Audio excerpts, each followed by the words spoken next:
Just want to welcome everyone for giving up time on your lunch break, or maybe you're listening to the recording later. So thank you so much for joining me today. Quick question to the audience. I'm just curious, maybe how many of you have made a New Year's resolution in the past? And keep your hands up if you kept it past February. A lot of hands tend to go down at that time. So today I just want to talk a little bit more about why this happens, and even more importantly, what you can do differently this year.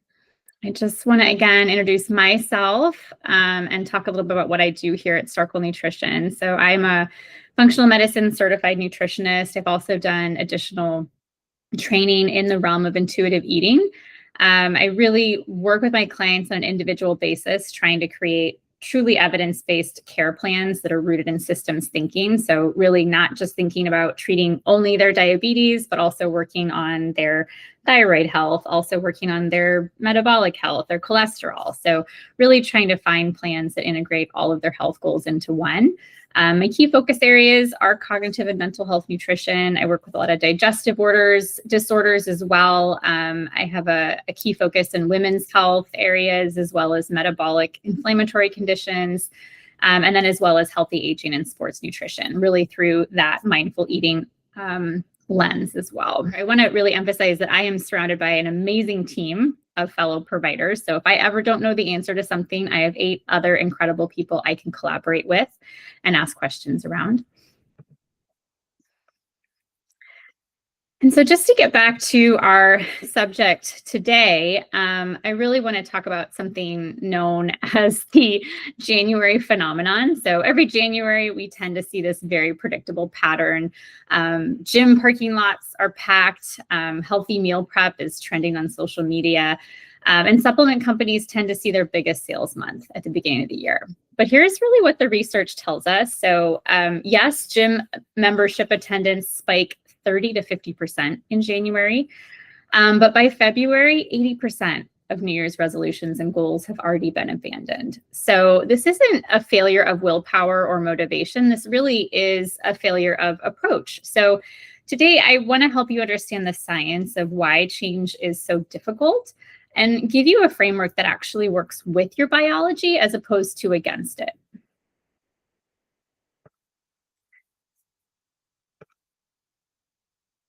And so the problem with New Year's resolutions, I'm going to start by talking about what not to do, because really understanding the problem is the first step in solving it. So I just want to talk a little bit about why traditional resolutions fail. And I've listed off some of the 3 most common drawbacks. So, a lot of times when my clients are setting goals, they can fall into the all or nothing thinking or black and white thinking approach. How many times have you said, I'm going to work out every single day, or I'm never eating sugar again? That's a very black and white thinking, and it really sets us up from failure from day one. There's really no flexibility there. And it's really just, it can be much too strict of an approach. The second one is something I call the motivation myth. So we rely on that New Year's energy, that burst of motivation that we typically get this time of year. But motivation is like the weather. It comes and it goes. Sometimes we have it, sometimes we don't. So we can't build lasting change on something that's so unreliable. And the third element that I wanted to identify today is really something I call disconnection from root causes. So this presentation is really going to be looking through a functional medicine nutrition approach. So we're really big on trying to get at the root cause rather than just focusing on symptoms. So most resolutions actually tend to focus on symptoms, such as I want to lose weight, but why is your body holding on to weight? Is it poor sleep that's affecting your hunger hormones? Or is it chronic stress driving cortisol? Is it blood sugar dysregulation making you crave sugar constantly? So, and then when we're trying to overhaul our entire life at once, things can get even worse. I want to talk about some of the dangers of lifestyle overhauls. So let me just paint a quick picture. Imagine it's January 1st and you decide you're going to eat 1,200 calories and cut out all carbs and go to the gym 6 times a week and wake up at 5 a.m. and meditate for an hour. Sound familiar? So this can really cause a large amount of physiological stress. So here's what your body experiences. We have this massive stressor. Change itself is a stressor. So your cortisol levels spike, inflammation increases. You're essentially putting your body into a state of alarm. There's also this aspect of metabolic confusion happening with this goal. So when you dramatically cut out calories, your metabolism doesn't say, great, let's burn fat. Instead, it says, we're starving. We better hold on to everything. So studies tend to show extreme restriction can slow our metabolism by 20 to 30%. There's also an aspect of microbiome disruption. So your gut bacteria, which make 90% of our serotonin and heavily influence our immune system, they don't like sudden changes. So dramatic diet shifts can destabilize your entire gut microbiome. Many of us have had this experience when we are maybe trying to add more fiber to our diet. A lot of our clients have such well-meaning intentions, but maybe overdo it. And again, add too much at once, they might notice negative gut symptoms. Another aspect that's of your physiology that's impacted might be hormone regulation. And so over-exercising tends to really put us under, over-exercising plus under-eating can really equal thyroid suppression, maybe HPA axis dysfunction. And for women, we might even see some potential menstrual cycle disruption. And then not to mention the psychological toll. So, all that mental impact, shame cycles, all or nothing thinking that can lead to more of a binge restrict pattern or a disordered eating relationship. So a key point, your body doesn't know you're trying to get healthy. It just knows everything suddenly changed and it goes into survival mode. So I just want to be really clear about, some things of not to do this January and as we're starting this year. So as you probably can take away from the previous slide, multiple changes at once are really, really challenging on the brain. So I don't really recommend to my clients that they start a new diet, a new exercise program, a new sleep schedule, new stress management practices all on day one. Your brain can only handle so much change at once. Number two would be following someone else's diet. Just because quote unquote keto worked for your friend or your favorite influencer swears by carnivore, it doesn't mean it's right for your body, your genetics, your lifestyle. I also don't recommend eliminating entire food groups, unless you have medical necessity, like celiac disease requiring us to eliminate gluten. Typically removing entire food groups often does more harm than good. We can miss out on a lot of nutrition and nutrient density. And if you're not working with a nutritional professional, may cause more harm than good. Another aspect would be unsustainable exercise. I don't recommend committing to working out 6-7 days a week, especially if you haven't consistently moved your body in 6 months. It's not sustainable. That's really a recipe for injury and for burnout. Another aspect would be ignoring the foundation. So rather than trying to quote unquote fix your diet, while you're only sleeping 5 hours a night and you're feeling chronically stressed, those sleep and stress management aspects are so foundational. Without them, very little else may stick. Another one would be setting outcome only goals. And we'll go into each of these in much more detail as well. So rather than saying, I want to lose 20 pounds, that's an outcome that we cannot fully control. We need to focus on process. So that's what not to do. Let's talk about how change actually works. So understanding the neuroscience and the physiology of behavior change is game changing. This isn't woo-woo. This is actually hard science. So there's something that's called the habit loop. There was a very popular book out with the same name. The thought process behind it is really that every habit has 3 components. So there's a cue that triggers our behavior. There's the routine or the behavior itself, and then there's the reward. And that's what really reinforces it. So an example of this would be you feel stressed out. That's your cue. You eat chocolate. That's the behavior or the routine. And then you feel temporary comfort. That's your reward. So our brain logs this as stress equals chocolate equals relief. And then there again, I have basal ganglia on this slide. So this is the part of the brain that is really encoded here. So this is where habits become automatic. We can sort of just go into automatic autopilot mode. So once the behavior is encoded here in the basal ganglia, it requires no conscious effort.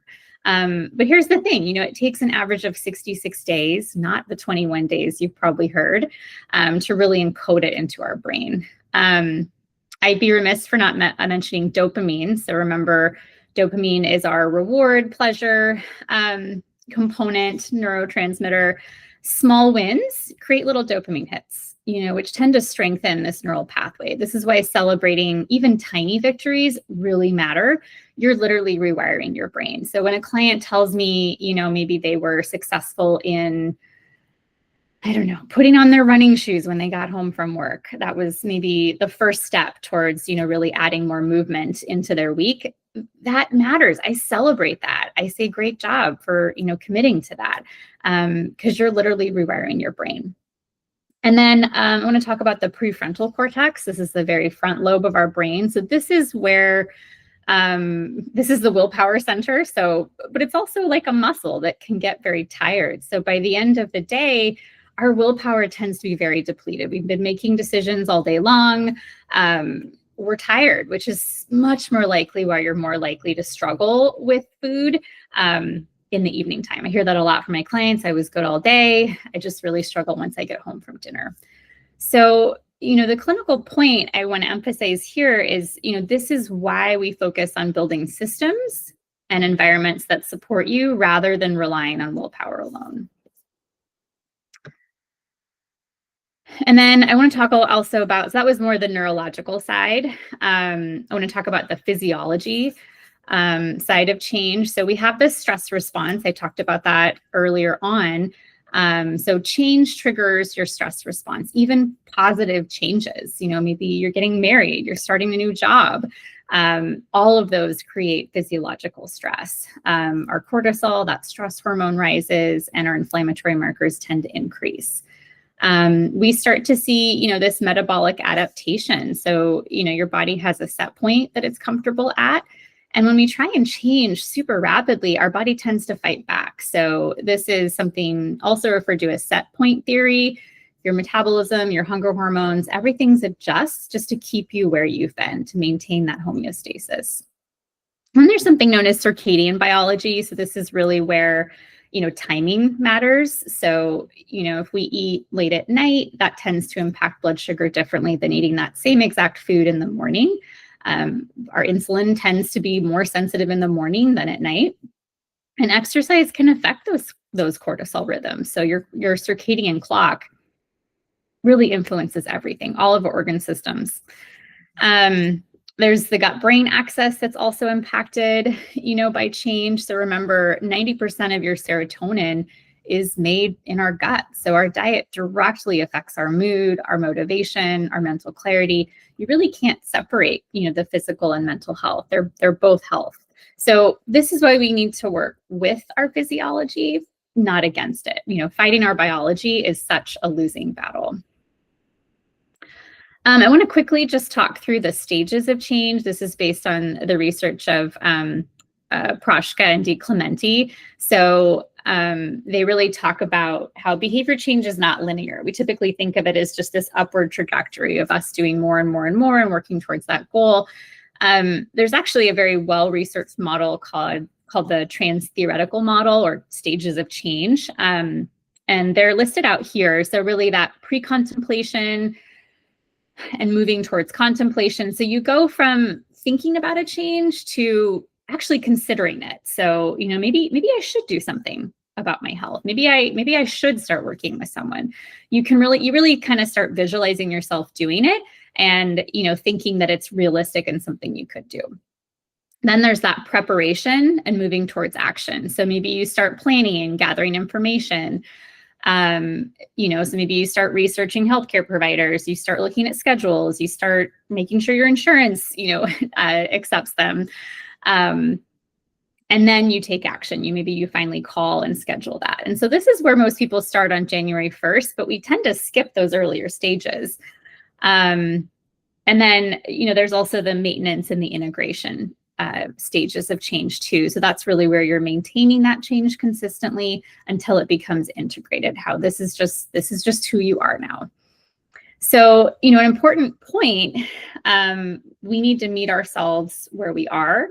If you're in pre-contemplation stage of change, but you try to jump to action, it really won't stick. So really be honest about your readiness for change. And this is something I work with a lot of my clients on, of really talking through the pros and cons of making this change, of really looking closely at goals to make sure that they're appropriate and really are authentic, to that person and where they're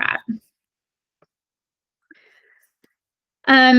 So this is where that functional medicine approach differs from more conventional approaches. We're taking a very individualized approach. What works for one person might be terrible for another. So your genetics all affect how you metabolize the different nutrients, as well as what nutrients you might require more of or less of. Your microbiome is unique. Your metabolic type matters. We really want to make sure that all of our goals are root focused. We don't want to just treat the symptoms. We want to look at why, you're craving sugar constantly. Is it blood sugar dysregulation? Is it chronic stress that's impacting things? Is it, due to nutrient deficiencies? We want to address that why. Another aspect is really thinking more systems-based. So everything in our body is connected. I know we have such specialties in medicine. You have the foot doctor, we have the heart doctor, you have the diabetes doctor, the joint doctor, but everything in our body is connected. And, when that comes to governing your own body, most of our choices are really connected to all aspects of health. So poor sleep affects food choices affect inflammation affects mood affects sleep. It is all connected. And last but not least, we want to make sure, we're taking that sustainability aspect into account. So I work with my clients to really create goals and changes that will work with your life, your preferences, your body, not, a temporary 30-day thing that you can't wait to be done with. So I want to shift to goal setting, really trying to set expectations, realistic expectations and goals, and really understanding, how to set goals that actually work. So I have here something called SMART R goals, really kind of looking through that functional medicine. So you've probably heard of SMART goals. I added that R for more root cause oriented. So the first aspect we want to consider is really ensuring that our goal is specific. I've been talking with a lot of clients over these first couple weeks of the year, and, I hear eat healthier, a lot, but that's something that's really vague versus, eat 30 grams of protein within an hour of waking. That is specific. We need to make sure they're measurable. Can you track it? Not obsessively, but enough to know if you're doing it. So I always have a follow-up question with my clients, how will you know whether or not you're successful at that? Can we measure it? Is it achievable? This is where we have to be really honest with ourselves. Even, if you've never meditated, it's probably not achievable to commit to an hour daily. Maybe you start with 2 minutes. Is this goal relevant?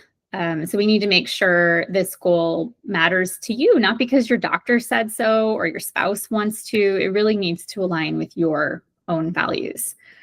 Time bound, that's another aspect that's helpful. I tend to use a lot of experiments with my clients. So maybe we do a 30-day experiment, not I'll do this forever. That can be really overwhelming and really inflame more of that stress response. So I try and phrase it of like, we'll try this for 30 days and we'll reassess.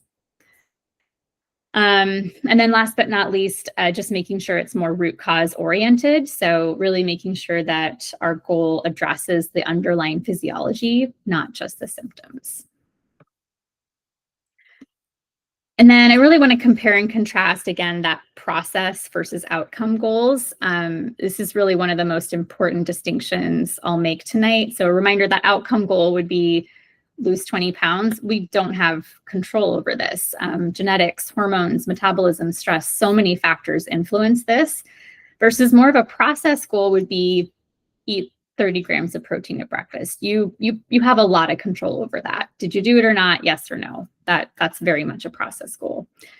And here's the magic. The process goals drive outcomes. When we consistently hit our process goals, the outcomes take care of themselves as long as they're matched up appropriately.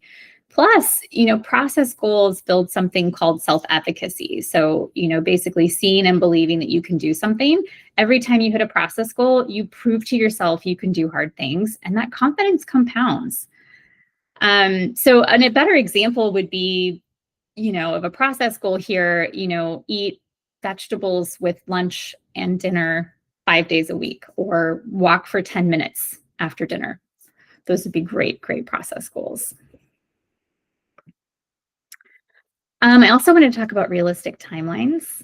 So, because expectations matter. A lot of my clients come in, with very specific goals, but don't have a very solid idea of how long that change might take to achieve. So, I've listed off a couple different aspects of health, things I work a lot on with my clients. So, maybe you have a goal, a health goal, or something oriented around the gut microbiome. It takes a minimum of 2 to 4 weeks of consistent dietary change to start to see shifts in our gut bacteria composition. That metabolic adaptation piece, true metabolic improvements, maybe I'm working with someone who's pre-diabetic, to really shift the needle on that insulin sensitivity, that metabolic flexibility, 3 to 6 months of consistency. We can absolutely see blood sugar improvements with just a single meal, but long-term insulin sensitivity and pushing the dial there on metabolic health, 3 to 6 months at least. Hormone rebalancing, maybe you're dealing with thyroid issues or elevated stress hormones, or maybe sex hormone imbalances such as estrogen or progesterone. We're looking at 3 to 6 months minimum. As far as habit automation goes, really giving yourself 2 to 3 months before something feels truly automatic, where you just don't have to think about it. And then, as far as, I have a lot of clients that might be setting weight goals around this time of year, especially, just that reminder, that 0.5 to 1% of body weight per week maximum. So faster than that, and you're likely losing muscle and slowing metabolism. So when it comes to weight loss, the slower the better.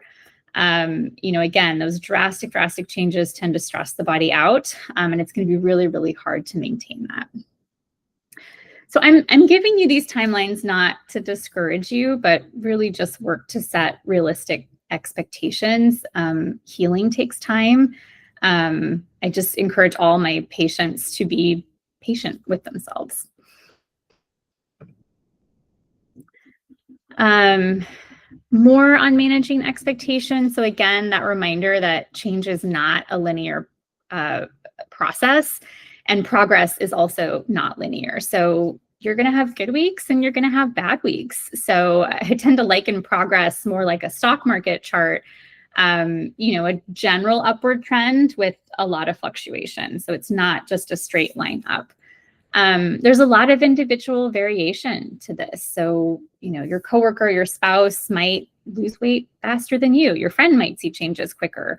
Someone else might respond to that medication faster. That's irrelevant. You are on your own timeline. There may be symptom fluctuation. So sometimes symptoms temporarily increase during healing. This could be a good sign. It means things are shifting. But as always, we want to take a personalized approach with this and make sure things are still staying in a healthy realm. And then keeping again, patience as medicine. So if you've had chronic issues for years or decades, they're likely not going to resolve in 30 days. Chronic problems require chronic solutions, as I like to say. Okay, so let's get practical.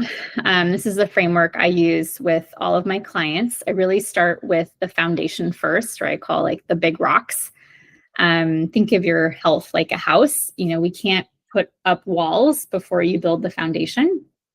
So the big rocks that I want to cover here are sleep, blood sugar, stress, and movement. These are your foundation. So master these before worrying about whether or not you're eating organic kale versus regular kale. A lot of people want to start with, the fancy stuff, supplements, advanced protocols, but if your foundation is cracked, nothing else will hold. So let's talk a little bit about sleep optimization. So sleep is a non-negotiable. This is like your week 1 to 2 focus. When we're sleep deprived, our hunger hormones tend to go haywire. Ghrelin, which is the hunger hormone, tends to go up. Leptin, that satiety hormone, goes down. So you're literally hormonally programmed to overeat when we're tired. Sleep deprivation also impairs insulin sensitivity, meaning blood sugar management is much more challenging.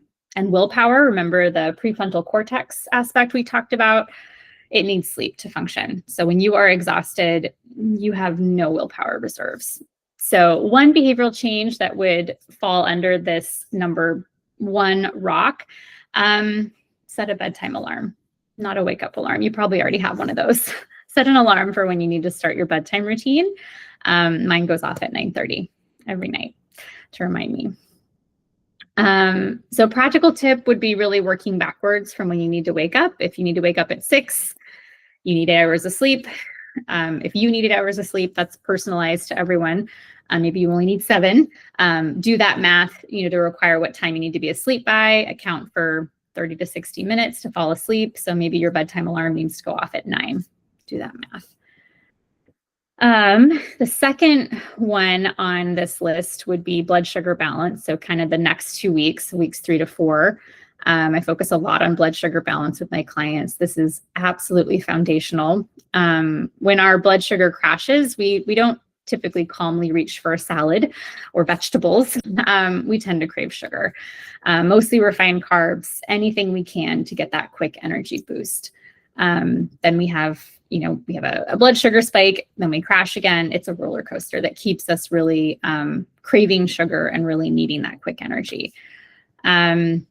So I like to really focus on protein at breakfast.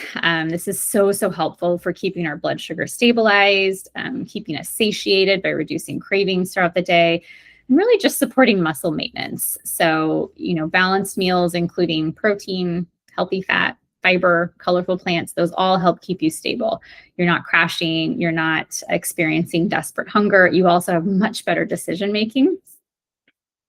So, coffee and toast likely might not cut it for someone, especially if they're trying to be active in the morning. So one behavior change here could be, adding protein to your morning meal. This could be, 30 grams of protein within an hour of waking. That could be a large Greek yogurt. You could do a protein smoothie. You could do eggs and egg whites. For that, I've really seen dramatic changes in clients just from this one shift. Their afternoon cravings tend to dissipate. They tend to have much more steady energy, and they make a lot better choices, all day long. Okay, the other 2 big foundational rocks would be stress management and movement. So obviously stress management is ongoing. This is not a one-time fix. So I didn't assign, weeks to it necessarily, but just that reminder that when we're chronically stressed, that stress hormone cortisol tends to stay elevated. And why this is bad is because, when our stress hormone is high, this tends to drive inflammation and really disrupts sleep. It really undermines every other healthy habit you're trying to make. You can eat perfectly and exercise daily, but if you're chronically stressed, you likely will still have health problems. There's something, since so many of my clients are wearing health trackers and things like that, HRV, heart rate variability, is a term, my clients and I talk about, and this is a great biofeedback tool. So if you're wearing an Oura Ring, if you have an Apple Watch, most Garmin's have these as well too. Even Samsung has an integrated component. This measures our nervous system balance. So there's a lot of fitness trackers that now include this. So one small behavior change could be 5 deep breaths before your meals. This tends to activate our parasympathetic nervous system, that more rest and digest mode. Folks who can really calm themselves while taking in food tend to notice they digest things better. They tend to eat more mindfully. And you could also give yourself mini stress breaks throughout the day just by doing this. So even if you had 3 meals and a snack, that would be 4 mini stress breaks throughout your day to get that nervous system back more in calm mode. The last one on this list is movement. Notice I said movement, not exercise. There's a difference. So that non-exercise activity thermogenesis, known as NEAT, that's all the movement you do that's not formal exercise. So, walking, taking the stairs, cleaning, gardening, that burns the most calories in a day and has more health benefits than most people realize. So before I suggest clients add structured exercise, I really encourage them to build a foundation of daily movement. Anywhere from 7,000 to 10,000 steps is a sweet spot for health benefits, especially walking after meals. So a lot of my clients are working on blood sugar management goals, and that walking after meals has a really special benefit. So significantly improves blood sugar control. Just a 10-minute post-dinner walk can reduce your blood sugar spike by 20 to 30%. So that could be a great one behavior change, adding a 10-minute walk after dinner. That's it. Put it in your calendar. Maybe you have a dog you can bring along, or a friend or a spouse you can take with you. Another practical tip, we've all heard these before, parking further away, taking the stairs, have walking meetings, really anything you can do to make movement convenient, not another thing on your to-do list. I want to talk a little bit about the 80-20 rule. Perfection is not the goal. Consistency is. So, 80% of the time, if you can focus on eating nutrient-dense whole foods, that means 20% of the time you have flexibility. So you can go to the birthday party, you can go out to happy hour with your coworkers, you can go out to date night with your partner, have sourdough bread at the nice restaurant, enjoy your life. Because perfectionism creates a lot of stress. And remember that stress really undermines health and our goals. So, I have a client who gets more stressed about whether their kale is organic than their lack of stress or lack of sleep or chronic stress. And, that stress is far worse for them than conventional kale. It's hard to quantify these things, but again, that chronic stress is constant. So consistency beats intensity every time. I'd rather see my clients eating, making healthy choices 80% of the time for the rest of their life than for 100% of the time for 3 weeks and then burning out. And of course, personalization matters. I've been saying that a lot throughout this webinar. This is really crucial. What works for someone else might not work for you. And I think this is really key to highlight because, nowadays, many of my clients are getting fitness advice or getting inspiration from social media. And, they're seeing a lot of ideas on social media, which is great for inspiration. But again, what works for someone else might not work for you.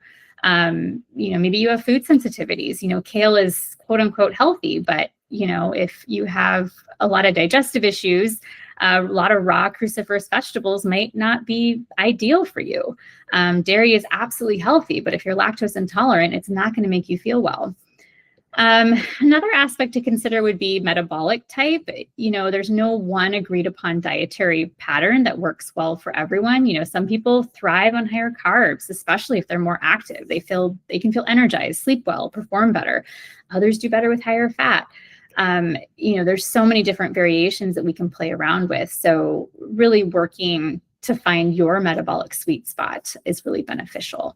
There's also genetic variations. Genetics impact how we process certain nutrients. Genetics also might mean some of us might need to be more careful with saturated fat. So these really, really matter. And that's where working with a qualified nutrition professional or medical professional to take these factors into account can be so valuable when trying to personalize. And then I also want to take into account, what season of life is my client in? What you need postpartum is different from perimenopause, is different from chronic illness recovery. So your protocol really needs to match whatever current season of life you're in. This is also why, functional testing can be really valuable. We can do a stool testing to look at the microbiome. We can do nutrient testing or hormone panels or look at inflammation markers. So we get that data to help personalize our approach. Another mentality I use a lot is really adding before you subtract. Most people tend to start by cutting things out. So I typically try and encourage my clients to add things in, adding vegetables before you remove processed foods. When you're eating more vegetables, you're naturally crowding out, less nutrient dense options. Adding more water before removing caffeine. Staying well hydrated, then, assessing if you need as much caffeine. Adding sleep before adding exercise, really getting that foundation solid, then layering in more. Adding stress management before adding dietary restrictions. Otherwise, the restriction itself becomes another stressor. And this approach is much more psychologically easier. It feels more abundant, not restrictive. So you're not being deprived. You're actually adding good things. Recently a client came to me wanting to, clean up her diet. And instead of removing anything, I had her add protein to her breakfast. I had her add vegetables to lunch, and within just 2 weeks, she noticed a big shift in cravings, that she naturally stopped gravitating towards a lot of the processed snacks they had in the office, without really even thinking about it. So crowding out can be extremely successful, when implemented in a personalized way to your needs. And then implementation intentions. This is a really powerful behavioral psychology tool. So using more that if-then plan. So research tends to show that by making if-then plans increases follow through by 2 to 3 times compared to just having a goal. So an example of that would be, if it's 7 p.m., then I'll prepare tomorrow's breakfast. If I feel stressed, then I'll take 5 deep breaths. If it's Wednesday, then I'll meal prep for the week. This approach really works because we're pre-deciding. You're making that decision ahead of time. You're not relying on in-the-moment willpower when you're stressed and tired. It also prepares you for obstacles. So I often have my clients visualize, what potential challenges might show up with this goal, what sort of barriers, do you typically encounter? So, if you have a busy day, having a plan for that, knowing that you'll have a protein shake for breakfast instead of skipping, just really choosing maybe a quicker, more portable option rather than running out the door without anything. So a practical application for this might be taking your one behavior change and then creating if-then plans around it. Really thinking about when will you do it? What will trigger it? Like, how will you remember to do it? And then what will you do if obstacles arise? Trying to think through some of those. Since when I talk to clients, around, when they're least successful with a specific goal, time and time again, they share examples of, oh yeah, when my day just didn't go as to plan, when I had to work late, when I'm tired, when I'm stressed. So really trying to plan ahead for those obstacles can be very, very valuable. Okay, last section. We can talk through a little bit of a 30-day experiment, kind of using the framework I highlighted earlier. So we can talk about how to implement this. So week 1 is where I really start with an assessment. And so this first week, you're not changing anything. You're really just observing. This is where I encourage clients to maybe track their sleep, really look at, record what time they go to bed and wake up, and really try and track how you feel. If appropriate, I might have a client track their meals, so I can just get a really good handle on, what they're eating, when they're eating, how they feel afterwards. We're just trying to gather information, not judge it. I might have a client track their stress levels, their energy, their mood throughout the day. And then also maybe tracking their movement. A lot of people have some sort of digital tracker they can use. And then we look at trying to notice any patterns that we see. Do you tend to crash pretty consistently around 3 p.m.? Do you sleep poorly after late dinners? Do you tend to overeat when you're really tired and stressed? So no judgment here. We're really just working on collecting data. So I like to think of it like we're just an anthropologist, really studying ourselves. And most people skip this step, but we really can't improve or change what we don't measure. And often just the act of tracking tends to create a lot of awareness, and that alone can start shifting behavior. And then week 2, that's where I really have clients choose just one behavior that's really based on that 1 week data. So just one. I know oftentimes we want to change 4 things, but just picking one.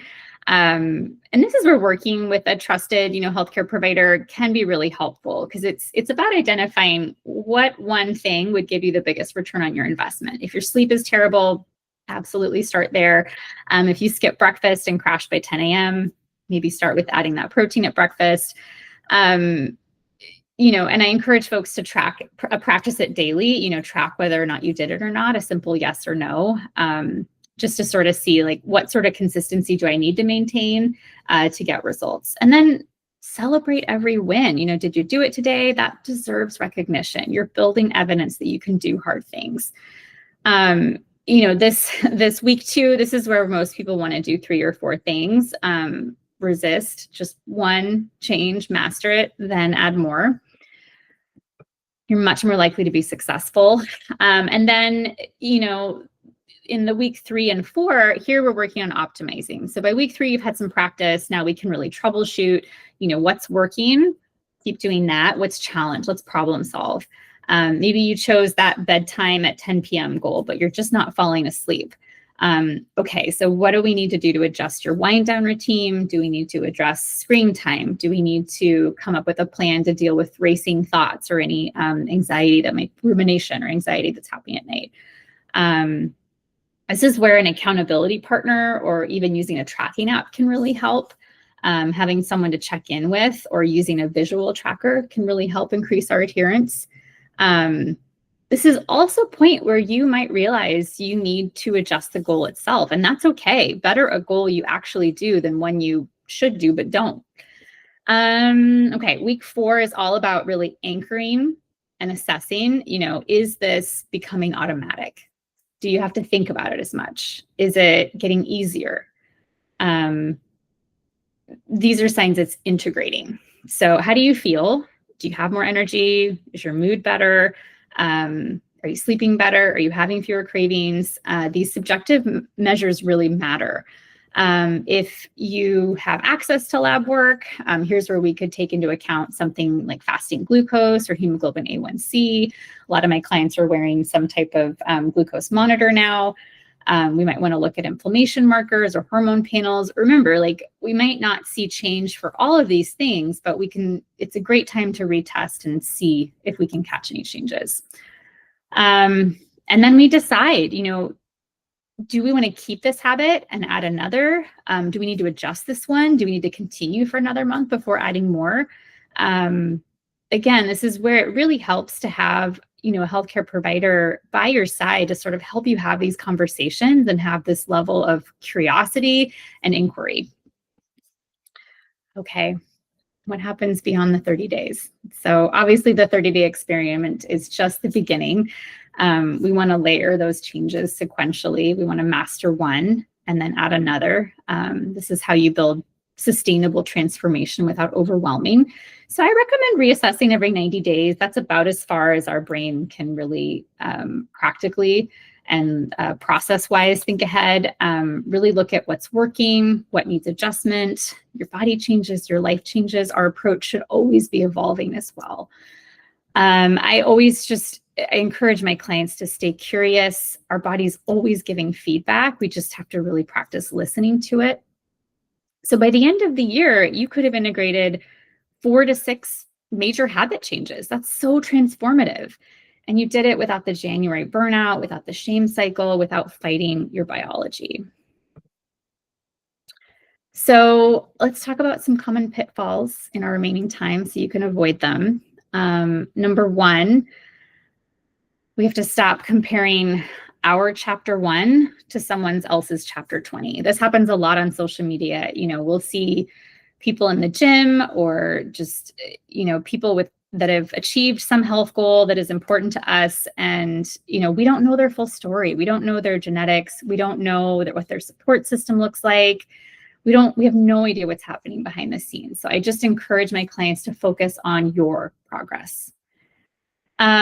We don't want to, ignoring bioindividuality. That's another huge pitfall. Just because it's trending on social media doesn't mean it's right for you. We always want to test, assess, and adjust. Again, what works for the influencer might be a horrible fit for your own body. We don't want to overlook those root causes. So if you're struggling, despite doing, all the right things, there might be some sort of underlying issue. Is there gut dysbiosis? Is there a nutrient deficiency or a chronic infection? Is there a hormone imbalance? Is there unaddressed trauma? These things need to be addressed. So a lot of times my work involves referring out to other qualified healthcare providers that might specialize in different areas just to get my clients more personalized support. Another pitfall would be falling into that all or nothing thinking. Remember, one off meal doesn't ruin everything. If you miss a day, just get back on track. It's all about progress, not perfection, as we say. And then the last pitfall, number 5, would be neglecting that mind-body connection. So we can't separate mental and physical health. Nervous system dysregulation can undermine everything else. So, address your stress and really prioritize that mental health piece. All right, let's bring it all together. So some key takeaways. Here's what I want you to remember. So remember, most resolutions fail because they tend to ignore how our brain and our body actually work. Now you understand the neuroscience and the physiology. Number 2, sustainable change works with your biology instead of against it. So those small sequential changes really respect our physiology. And those small changes compound. You don't need to overhaul everything. Just focusing on one habit at a time and consistently applying it really creates that transformation. Individualization matters. This is not one size fits all. Functional medicine really gives us the framework to personalize your approach. And then last but not least, foundation first. So really starting with the sleep, the blood sugar, the stress, and the movement. I encourage my clients to really master those before worrying about everything else. Okay, so here's your homework, your action step for this week. I'd encourage you to choose really just one small behavior that addresses your biggest physiological stressor. Not what you think you should do, not what has worked for someone else, but really what does your body need most right now. Commit to 30 days, track it, adjust as necessary. That's it. Just do one thing consistently. I know this approach works. It's not fancy, it's not dramatic, but it's sustainable. And sustainable is what creates lasting change. So just this final thought here, I have this quote on here, the goal isn't to be perfect in January. The goal is to be consistent enough that by December, you're a better version of yourself. Not because you overhauled everything at once. We know that doesn't work. We've established that. But because you built brick by brick a life that supports your health. You worked with your biology, not against it. You were patient with yourself. You focused on process, not just outcomes. And you moved yourself you proved to yourself that sustainable change is possible. So I know I have a lot of faith in my clients. I know that they can all do this, not because, we have superhuman willpower, but because, we have a better approach to this. I encourage all my clients just to start small, be consistent, trust the process. I wanted to take 1 minute just to encourage you all to sign up for our next live Lunch and Learn. My colleague Amina is putting together a presentation on GLP-1s, looking at them through nutritional lens and talking about some practical support strategies. You can register on our website, on our event page for this and upcoming monthly Lunch and Learns. And then recordings are available as well on our YouTube channel. I want to thank everyone for your time and your attention. I want to encourage you all to reach out with any follow-up questions. I think this is an important topic and something that applies to us all year long, if to anyone who's working on their health. So thank you guys so much. Have a great rest of your day.